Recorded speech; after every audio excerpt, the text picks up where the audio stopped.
Sam Seder, Emma Vigeland on the Majority Report. It's a pleasure to welcome back to the program Mark Bankston. He is a partner at the law firm of Farrar Ball. And Mark, I appreciate you taking the time to talk to us. You seem like you're extremely busy this week. Yeah, I've had a pretty busy week this week. That's for sure. All right. Now, I know you can't really talk too much about this, but just broadly, what has been reported at the very least, or what can you just tell us about this case involving Elon Musk? Well, I can tell you that, the court ordered discovery in that case. We ended up taking his deposition, as a lot of people have seen. There is some pending sanctions in that case, and we're also going to have a hearing on the motion to dismiss on April 22nd. And what is the case about? Like, what is your client claiming?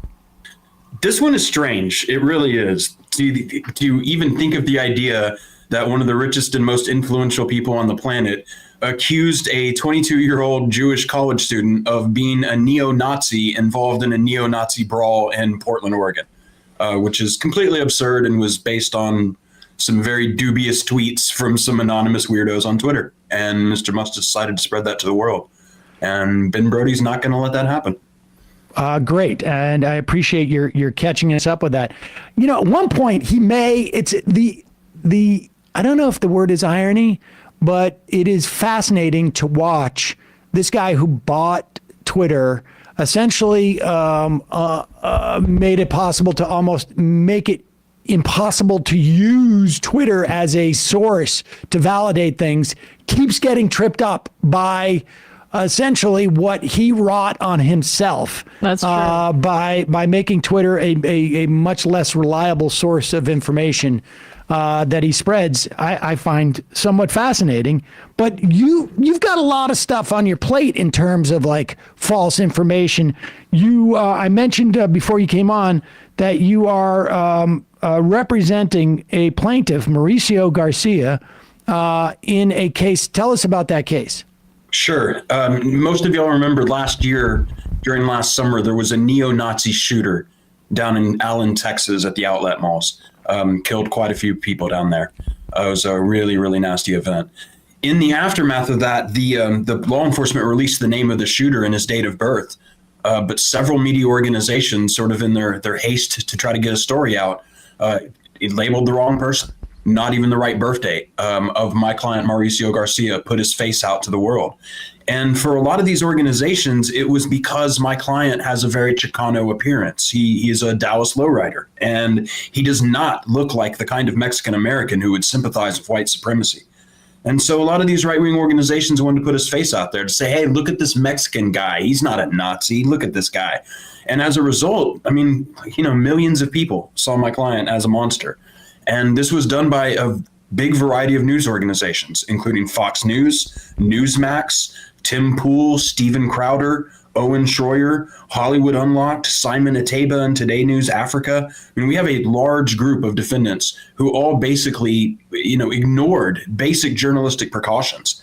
And as a result, this poor young man, his mom was getting calls from people they've known all their lives saying, hey, I'm so sorry about your son. I'm so sorry your son is a neo-Nazi killer.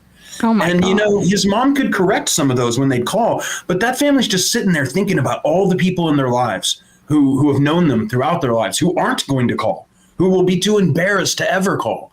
And it has torn this poor kid up. He just feels so guilty about what it's done to the family.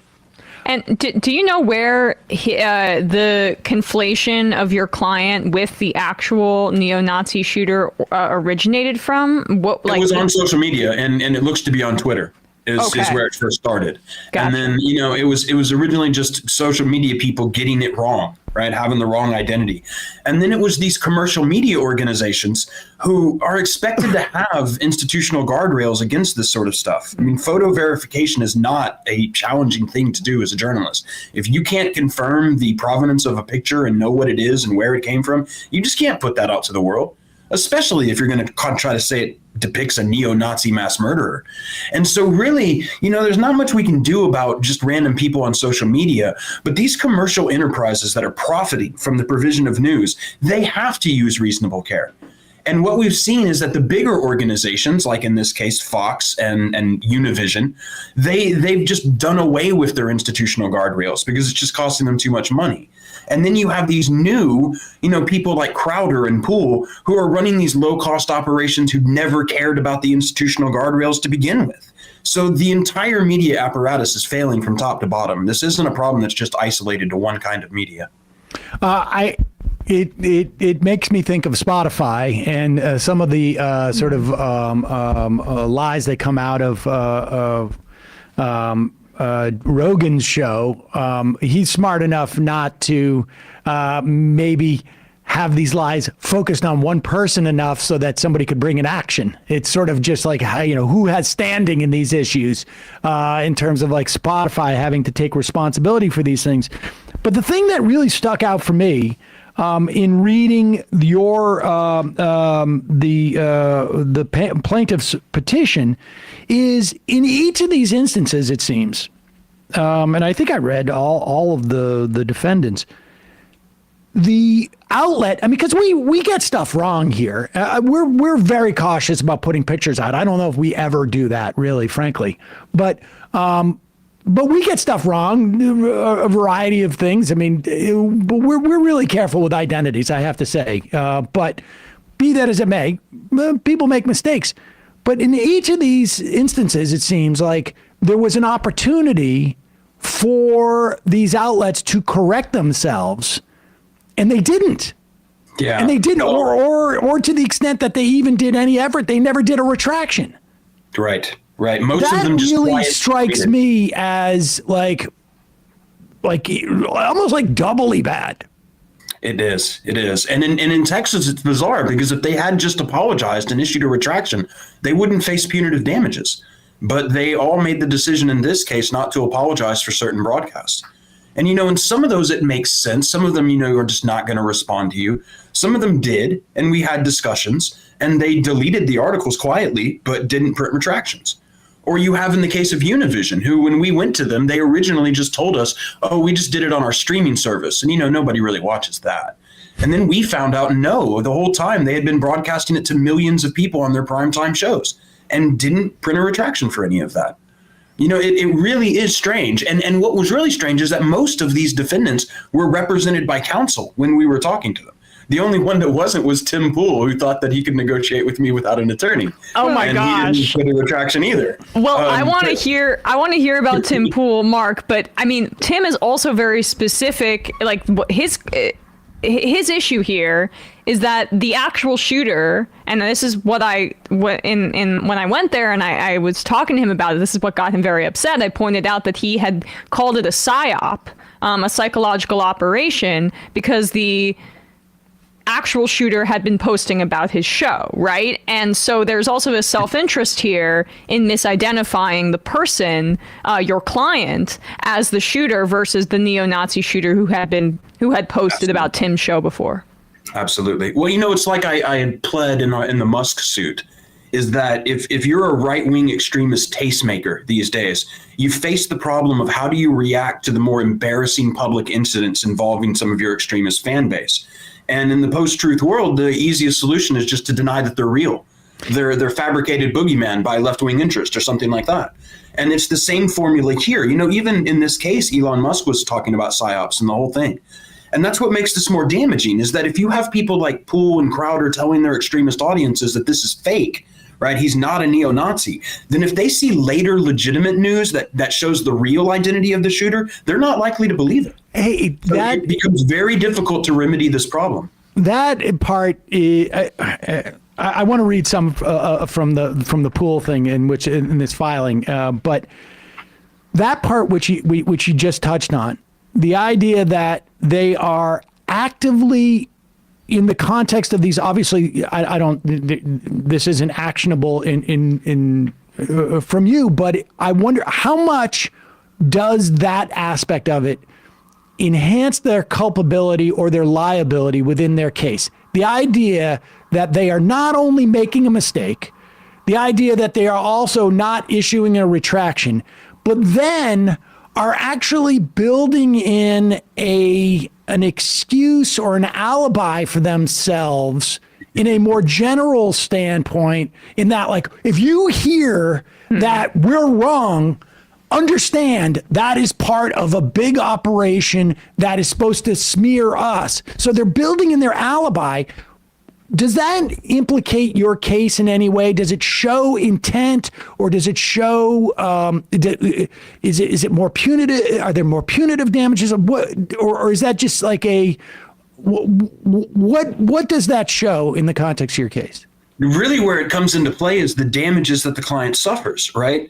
Because if there's a defamation out there, then one of his ways to do that is either through self-help or through corrective media for people getting it right.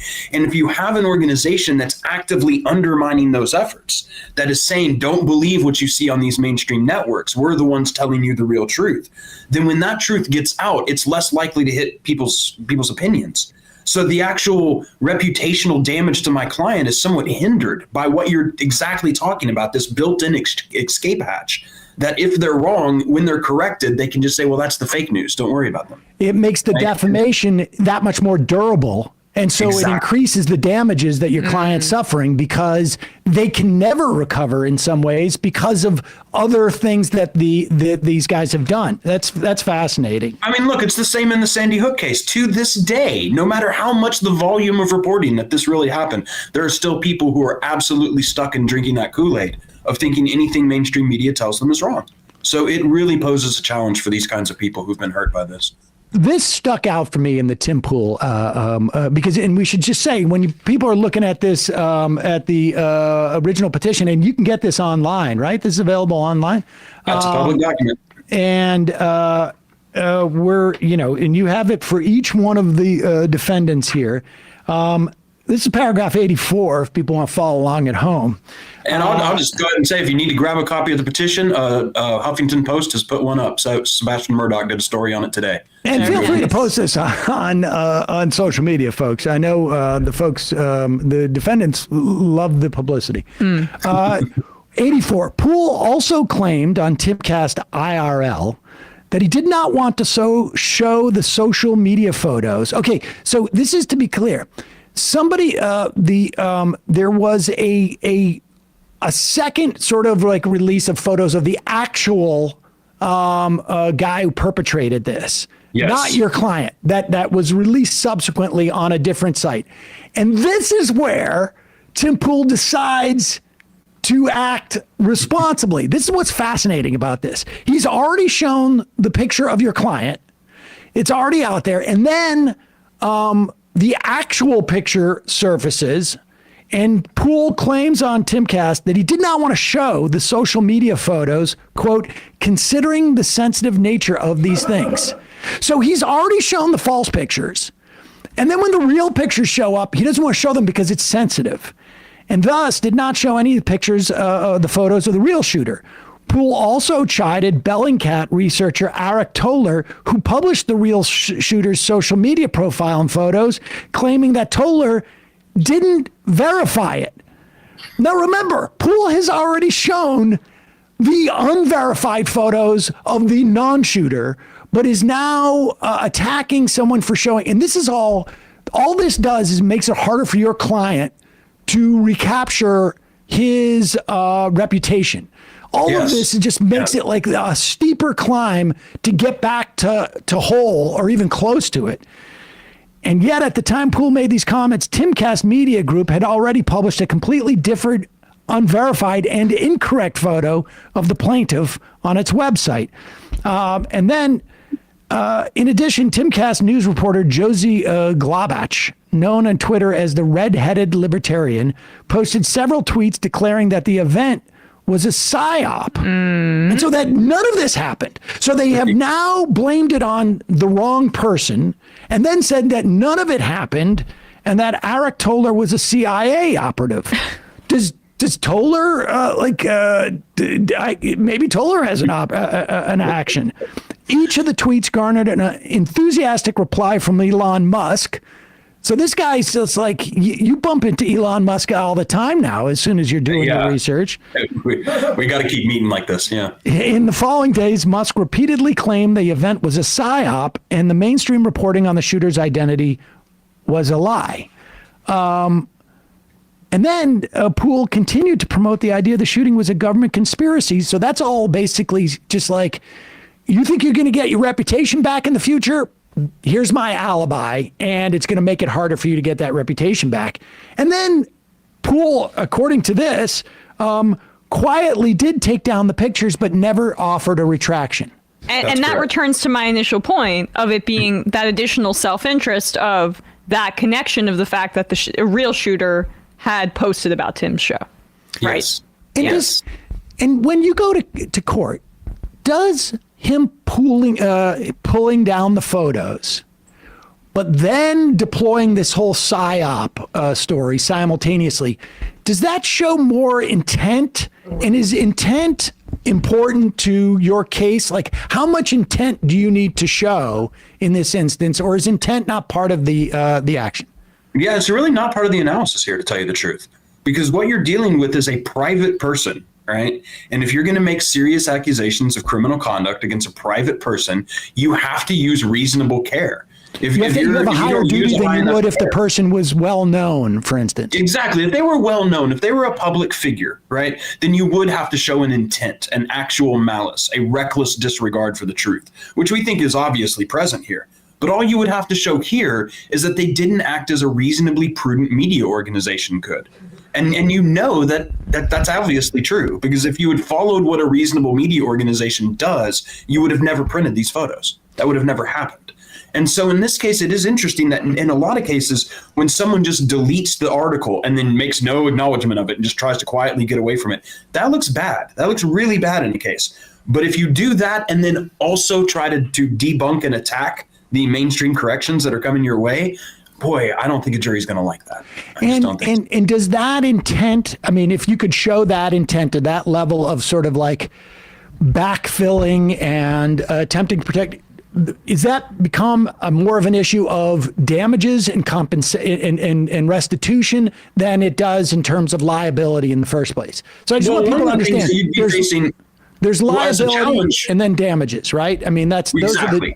Okay. Exactly. And one of the things you'd normally be facing as a challenge is that if you wanted punitive damages in a case like this, you would have to prove some extreme reckless disregard, right? But in this case, because none of these defendants complied with the retraction statute, and because they did not issue apologies, in this case, you can recover punitive damages without a showing of actual malice. So that's a prima facie, essentially, show that they're acting in that manner. And so, wow. Yeah, if these guys negligently did this, this jury can award punitive damages if it thinks that's proper. And I think certainly this is the kind of case that screams for it. Where are you in this case? I mean, I guess you just filed it. So the process goes, at this point, a couple of defendants are going to come and go like, maybe we can make a deal. Right? I mean, I would imagine, who knows? I would imagine a lot of these guys are going to run and say like, I'm willing to make a deal, or at least their insurance companies are. Well, you got to understand some of these people might not be insured. Oh. And some of them may not have insurance policies that cover intentional defamation. Oh. Right? So you get some issues there. Who would issue an insurance policy for intentional defamation? Exactly. To them. Yes, exactly. And does Elon Musk responding to this and calling it a PSYOP just for within this case amplify your client's I guess case here because of his stature? Absolutely. So when you have these right-wing outlets who are kind of creating this buzz in the right-wing media, which is not just Tim Pool, but also people like Crowder and Schroyer and Simon Ateba, when these things start bubbling in that right-wing ecosphere, that's where Elon Musk spends most of his time. And so when he starts promoting that to the world, these very messages that were generated by these defendants are getting to far more voices and far more ears than they would before. And so even though in this case, you don't have Elon Musk doing anything to my client, but because he was following along this narrative that was being born on Timcast, that this was all a PSYOP, this really does hurt my client's ability to make himself whole again. Yeah, so theoretically, if Elon Musk were to have amplified a claim by someone like Tim Pool calling someone basically a pedophile, and Elon Musk were to have responded to that, that would have, also kind of fall under that standard as well. Absolutely. I can't imagine who we're talking about, but yeah that's... Would let's just hypothetically say like one of us or either of us be considered public figures? I mean, if we're on YouTube, I guess we are. You would 100%, have to yes. know that what you were saying was not based in truth, right? You would have. Or, people frame it that way, that it requires like a knowledge of falsity. But what it really requires is just a reckless disregard for the truth. So if you had no evidence whatsoever for that claim, and if you have a claim that's just inherently improbable, you know that it's probably dubious. You know you should look into it. Those sorts of things make malice as well. So some people describe malice as the kiss of death in defamation suits, that if you have a public figure, you're never going to win. I just don't believe that's true. And partially that's because the nature of defamation in the last 10 years has gotten so much more malicious than it ever has been in our culture.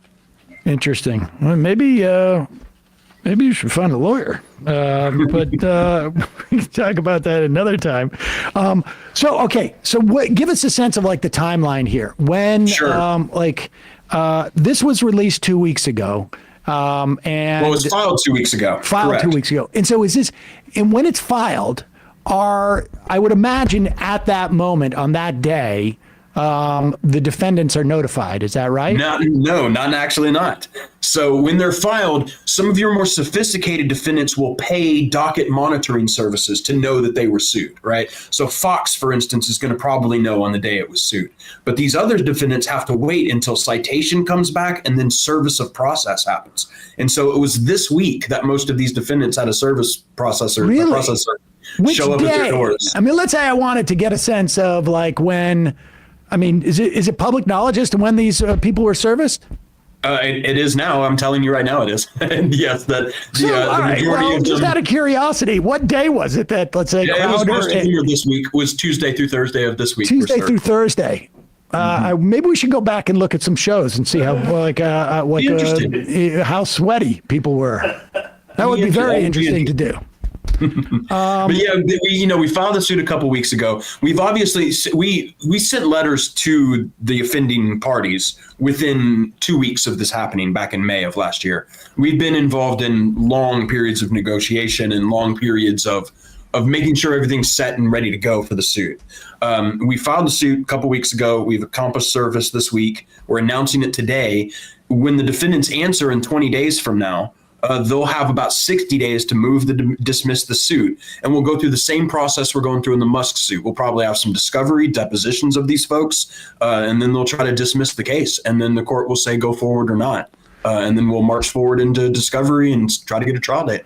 All right, so Bradley, get the calendar out. By the end of April, they've got to respond, and then they have 60 days in to file like a motion, a summary motion to dismiss based Correct. upon whatever their theory is, and then Right. you move into discovery and whatnot.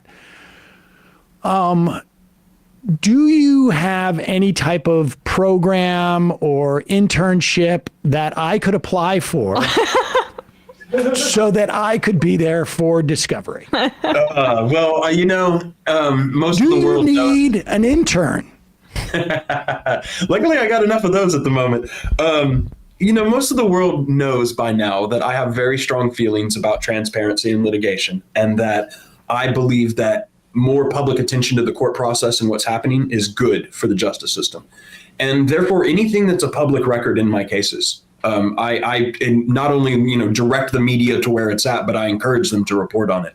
And in this case, you better be sure that we're taking these depositions and doing this discovery. We will fight as hard as we can to make sure that the public interest is met and that these people can see what is happening in this case.